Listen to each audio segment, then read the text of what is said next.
রহমান বলেছেন, 2026 সালে নির্বাচন দেখতে হলে আগে জুলাই বিপ্লবের স্বীকৃতি দিতে হবে। জুলাই জাতীয় সনদ বাস্তবায়ন আদেশ জারি ও উক্ত আদেশের উপর গণভোট আয়োজন সহ 5 দফা দাবিতে মঙ্গলবার বিকেলে রাজধানীর পল্টন মোড়ে জামাতসহ আন্দোলনরত 8 দলের সমাবেশ থেকে কথা বলেছেন ডক্টর শফিকুর রহমান। তিনি আরও বলেন, যারা জুলাই বিপ্লবকে মানবে না তাদের জন্য 26 সালে কোনো নির্বাচন নেই।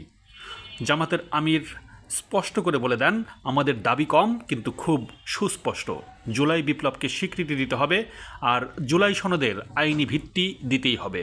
এই আইনি ভিত্তি ছাড়া কোনো নির্বাচন অনুষ্ঠান হওয়ার কোনো সম্ভাবনা নেই। দেশের জনগণ নির্বাচনের আগে গণভোট চায় বলেও দাবি করেন শফিকুর রহমান। অপরদিকে তিনি এও বলেন, জামাতসহ 8 দল আগামী ফেব্রুয়ারিতে রোজার আগেই জাতীয় নির্বাচন চায়। এটা নিয়ে কেউ যাতে ধূম্রজাল সৃষ্টির পায়তারা না করে। কোনো দলের নাম উল্লেখ না করে জামায়াতের আমির বলেন, জুলাই গণঅভ্যুত্থানে শহীদ ও আহতদের ভাষা বুঝতে হবে। আগামী নির্বাচনে কোনো দলের নয়, জনতার বিজয় হবে। জনতা কি চায় কান পেতে বোঝার চেষ্টা করতে হবে। যারা এটি বুঝতে ব্যর্থ হবেন, নিজেদের পরিণতির জন্য প্রস্তুত থাকতে হবে।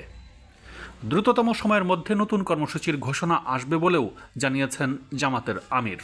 তিনি বলেন, সমাবেশের পর 8 দলের শীর্ষ নেতারা বৈঠকে মিলিত হবেন। দ্রুতই পরবর্তী কর্মসূচি জানিয়ে দেওয়া হবে। সেই কর্মসূচি বাস্তবায়নের জন্য 8 দলের নেতাকর্মীদের প্রস্তুতি নিতে বলেন জামায়াতের আমির।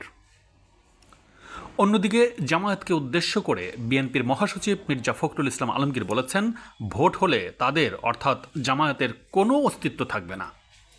জামায়াতকে নিয়ে বিএনপির মহাসচিব মির্জা ফখরুল ইসলাম আলমগীর আরও বলেছেন, দীর্ঘ 9 মাস আপনারা সরকারে সংস্কারের নামে রাজনৈতিক দলগুলোর সঙ্গে কথাবার্তা বলেছেন এবং অনেকগুলো বিষয়ে একমত হলেন। সেই একমত হওয়া বিষয়গুলোর বাইরের কোনো কিছু যদি গায়ের জোরে মানুষের উপর চাপিয়ে দিতে চান, তাহলে সব দায়িত্ব আপনার।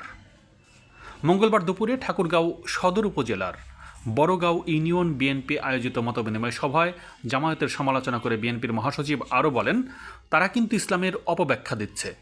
আমরা মনে করি আমার কর্মেই হবে আমার বেহেশত। আমার কর্মের মধ্য দিয়ে আমি বেহেশতে যাব। আমি যদি মানুষকে ভালোবাসি, 5 ওয়াক্ত নামাজ পড়ি, রোজা রাখি, মিথ্যা কথা না বলি, সুদ না খাই, তাহলে বেহেশতে যাওয়ার একটি পথ তৈরি হবে। জামায়াতের টিকিট কিনলেই কি কেউ বেহেশতে যেতে পারবে? এমন প্রশ্ন রেখে তিনি বলেন, যারা এসব মুনাফিকি করে তাদের কাছ থেকে আমাদের সাবধান থাকতে হবে। পিআর পদ্ধতিতে এদেশের মানুষ পরিচিত নয় দাবি করে মির্জা ফখরুল বলেন, এটা পিআর আমরা গ্রহণ করব না। কিন্তু জামাতে ইসলামী বলছে পিআর পদ্ধতিতেই ভোট করতে হবে, সেটা না করলে নাকি ভোট হবে না। ভাই, ভোটকে এত ভয় পাচ্ছ কেন? কারণ তারা জানে ভোট হলে তাদের কোনো অস্তিত্ব থাকবে না। একই সাথে এনসিপির প্রসঙ্গে মির্জা ফখরুল ইসলাম ঠাকুরগাঁওয়ের আঞ্চলিক ভাষায় বলেন, ওরা তো ভোটই পাবে না। আমরা সংস্কারে যেগুলোতে একমত হয়েছি, বিএনপি শুধু সেগুলোর পক্ষে থাকবে। অন্য কিছুর দায় বিএনপি কখনোই নেবে না। এর দায় সরকারকেই নিতে হবে। প্রাথমিক বিদ্যালয়ে শারীরিক শিক্ষা ও সঙ্গীত শিক্ষক প্রসঙ্গে মির্জা ফখরুল ইসলাম বলেন, শিশুদের সুস্থ করে গড়ে তোলার জন্য শারীরিক শিক্ষা খুবই দরকার। সেই সঙ্গে শিশুরা গান শিখলে অসুবিধাটা কোথায়? অসুবিধা তো আমি দেখি না।